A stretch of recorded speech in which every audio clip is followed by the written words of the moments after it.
السلام علیکم ورحمۃ اللہ وبرکاتہ۔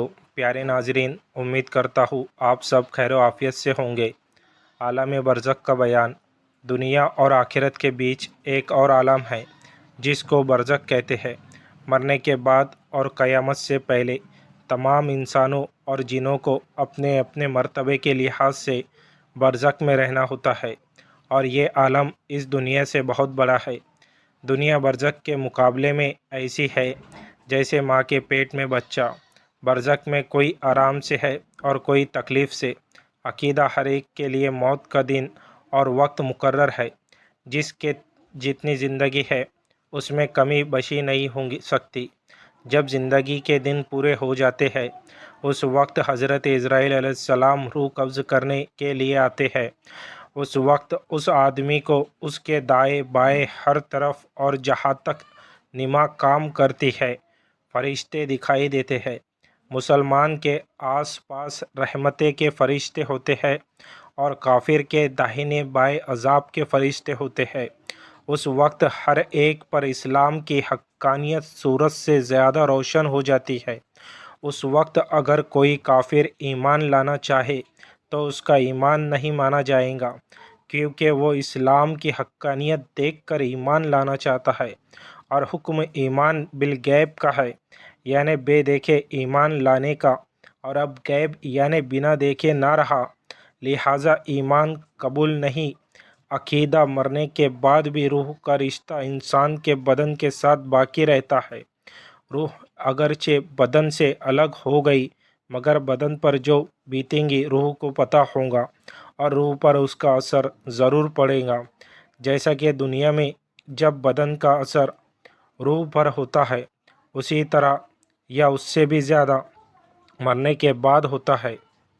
انسان جب اپنی دنیا کی زندگی ٹھنڈے پانی، ہوا، نرم بستر یا آرام دینے والی سواریاں اپنے استعمال میں لیتا ہے تو ان چیزوں کا اثر جسم پر پڑتا ہے، مگر آرام اور راحت روح کو ملتی ہے۔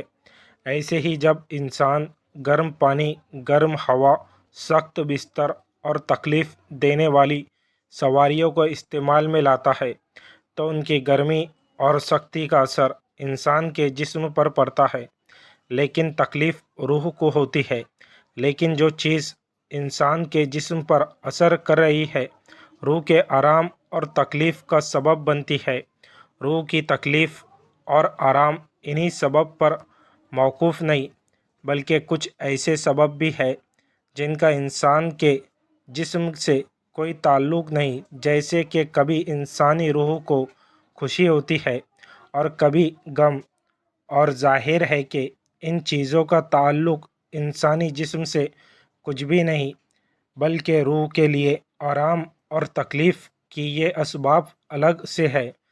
عقیدہ مرنے کے بعد مسلمان کی روحیں اپنے اپنے درجوں کے مطابق الگ الگ جگہوں میں رہتی ہے، کچھ کی قبر پر، کچھ کی مزم شریف میں، کچھ کی آسمان اور زمین کے بیچ، کچھ کی پہلے آسمان سے ساتویں آسمان تک، کچھ کی آسمانوں سے بھی اعلیٰ علین میں رہتی ہے۔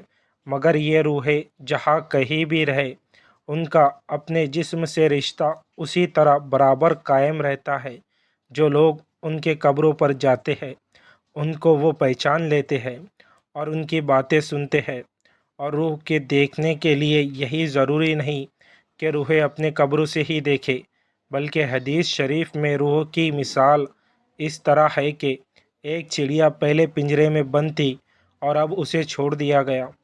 حضرت شاہ عبدالعزیز صاحب محدث دہلوی لکھتے ہیں کہ روح کے لیے جگہ کا قریب اور دور ہونا برابر، مطلب یہ ہے کہ مومن کی روح بالکل آزاد ہے کہ جب چاہے اور جہاں چاہے پہنچ جائے، انہیں قید میں نہیں رکھا گیا ہے۔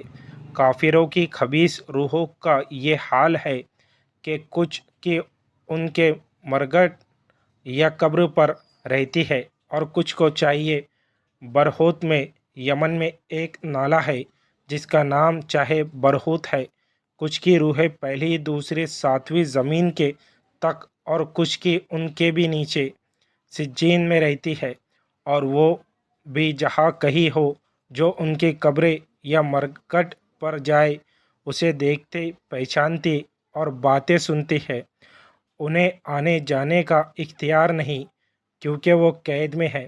عقیدہ رکھنا کہ روح کسی دوسرے آدمی یا کسی جانور کے بدن میں چلی جاتی ہے، باطل اور کفر عقیدہ ہے۔ اس عقیدے کو تناسخ اور آوا گاون کا عقیدہ کہتے ہیں۔ تو سچ جاننا کفر ہے۔ عقیدہ موت کا مطلب یہ ہے کہ روح جسم سے الگ ہو جائے۔ اس کا مطلب یہ ہرگز نہیں کہ روح کو موت آ جاتی ہے یا روح فنا ہو جاتی ہے۔ اگر کوئی روح کے لیے فنا ہونا مانے تو وہ بد مذہب ہے۔ عقیدہ مردوں کلام بھی کرتے ہیں اور ان کے باتوں کو عام لوگ، جن اور انسان نہیں سن سکتے، لیکن تمام قسم کے جانور وغیرہ سنتے ہیں۔ عقیدہ جب مردوں کو قبر میں دفن کرتے ہیں، اس وقت قبر اس کو دباتی ہے۔ اگر وہ مسلمان ہے تو قبر اسے اس طرح دباتی ہے جیسے ماں پیار میں اپنے بچے کو چپٹا لیتی ہے، اور اگر کافر ہے تو اس کو اس زور سے دباتی ہے کہ ادھر کی فصلیاں ادھر ہو جاتی ہے۔ عقیدہ دفن کرنے والے جب دفن کر کے چلے جاتے ہیں تو مردے ان کے جوتوں کی آواز سنتے ہیں۔ اس وقت ان کے پاس دو فرشتے اپنے دانتوں سے زمین چیرتے ہوئے آتے ہیں۔ ان کی شکلیں نہایت ڈراؤنی اور نیلی دیگ کے برابر شعلے کی طرح ہوتی ہے۔ ان کے سر سے پاؤں تک ڈراؤنے بال ہوتے ہیں۔ ان کے دانت کئی ہاتھ کے ہوتے ہیں جن میں وہ زمین چیرتے ہوئے آئیں گے۔ ان دونوں فرشتوں میں سے ایک کو منکر اور دوسرے کو نکیر کہتے ہیں۔